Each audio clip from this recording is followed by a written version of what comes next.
How do they mark an interview? There's actually not a lot of information available on this topic, and I think it's absolutely critical. In fact, it's one of the first things that I cover when I work with my clients in my job interview coaching business. Because unless you understand how something is marked, you don't really understand how to prepare for it. If anyone has young children, you know that a lot of the children now actually know what the marking scale is the teacher is going to use for their project before they even start. They know exactly what they need to do to get a 1, which is the top mark, a 2, which is like equal to a B, a 3 that's more like a C, or a 4 that might be equated to a D. They know that to get a 1, they have to be creative. They have to be innovative in what they try to present. But why don't we do this as adults? Why don't we know how things are going to be marked before we start? Wouldn't that make it easier? Well, as an HR professional, I want to help do exactly that. I've always thought that if my candidates understood how we were going to mark an interview, then they would understand in their preparation what they needed to put into their answers. So, let's get started.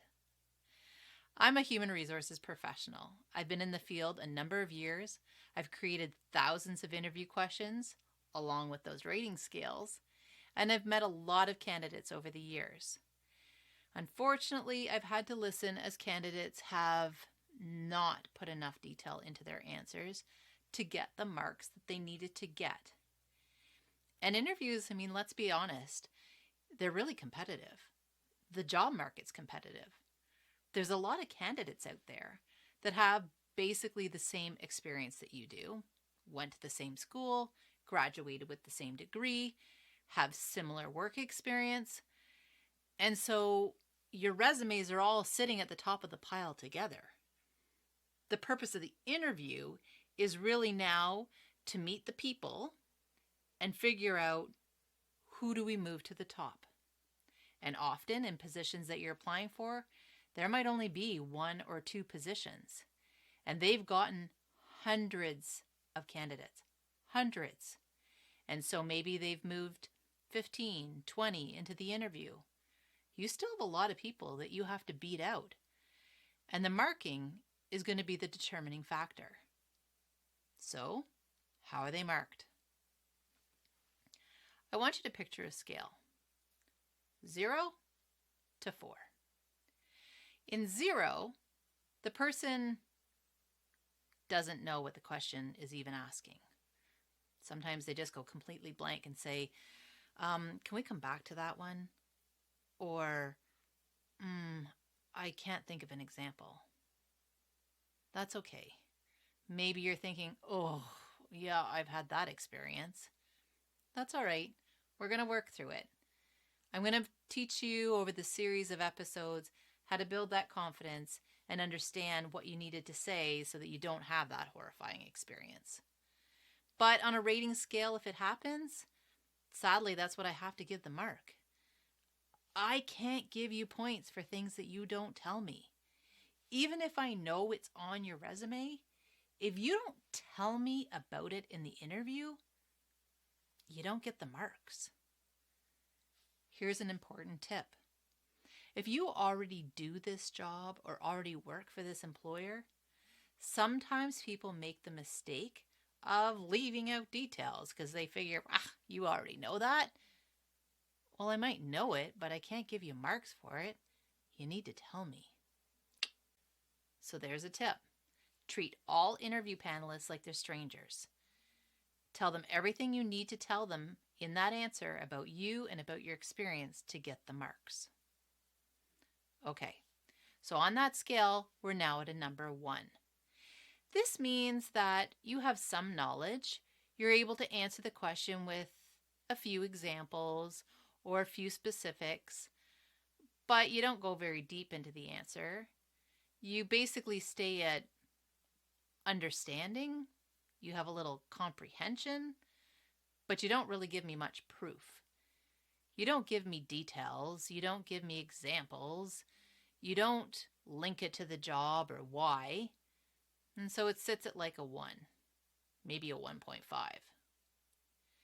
As we move up to 2 out of 4, now don't think about this as 50%. It's not 50%, it's a scale. So 2, you have a decent understanding. You seem to comprehend what I'm asking in the question, and you can provide a reasonable answer. It's okay. But remember, that pile of candidates that they're also interviewing, if you only get 2s out of 4, you're not going to do well enough on this interview to excel, to be that ideal candidate, to get past everybody else and be offered that position. So we need to get our answers moving up that scale. Now, as we move into a 3, you're giving me a lot more detail.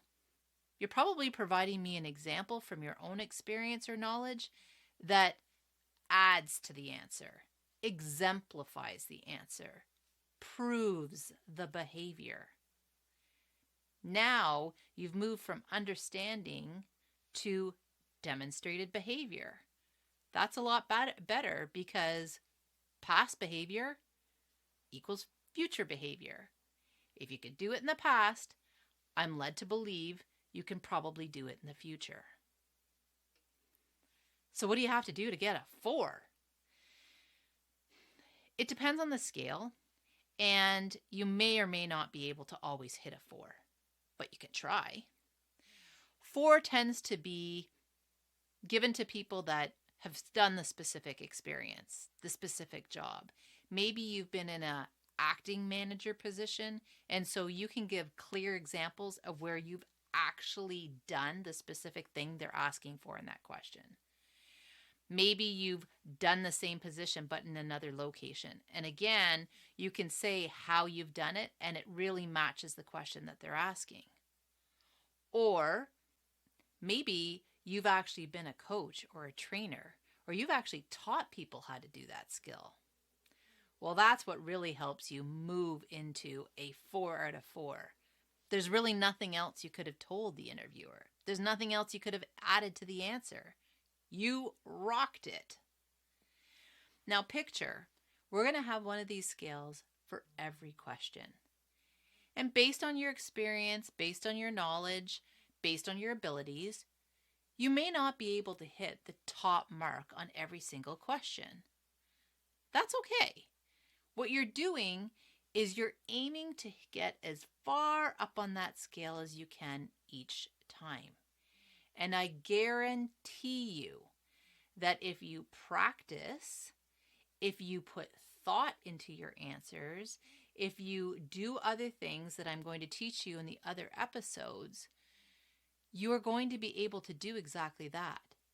Why? Because you're not going to panic. You're not going to get that 0 because you couldn't think of an answer. You're not going to only have a couple of details or a vague knowledge of the job because you're going to have studied that job description. You're going to have examples and specifics to provide to them because you use the PDF that I created on my website, jobinterviewcoach.ca, to help you organize your thoughts before you even started to create your interviews answers. It all starts to move together. And then, of course, we also have to learn how to practice these interview questions, how to deal with the nerves, how to get ready for the specific questions that they might ask you. The more we're able to prepare for, the better chance we have of moving up on that scale and not getting 0s and 1s. Now, it's possible that they throw you a question you had no idea you were going to get, or they're looking for a specific type of experience or technical knowledge that you haven't yet gained. And that's okay too. Because if you can now leave the interview thinking about each question, each answer, and thinking about that scale, where did I get to? Was I at like a 1 or a 2 or a 3? It helps you with future preparation. If I think, I didn't actually know what they were asking me in that question because I don't have any knowledge about that specific skill they wanted me to have. Okay, maybe I only got a 1 because I gave them a little bit of information. Now I know what I have to do to get a 3. I know I have to go back to school. I've got to research on the internet. I have to talk to people that have done the job. I need to practice the skill. I need to get more experience so that I'm able to build my answer in a genuine way to a 3 or a 4 the next time I do that interview. I find understanding how we mark interviews a very logical process, a very systematic process that really helps candidates start to understand when they have a good answer and when potentially they don't. As an interview coach, I specifically work with my candidates, having them answer the question, and I mark it. And then we discuss, so what number do you think that got you to? They give me their insight, and I provide them some feedback. It's a lot of fun. And we can go into more benefits of having a coach or somebody who can specifically listen to your answers in the next episode so that you understand not only is it what do I put in the answer, but how do I practice it so I can rock that interview. Thanks for joining me. It's been a lot of fun creating these different videos to help you learn how to successfully practice for your interview. It's something I have always wanted to do, and I'm really glad to now have the opportunity. So hit like and subscribe to my channel so that you don't miss anything. You're also welcome to join me on Facebook, Instagram, and at my website, jobinterviewcoach.ca, where you can learn more about my services and how I can help you. Bye.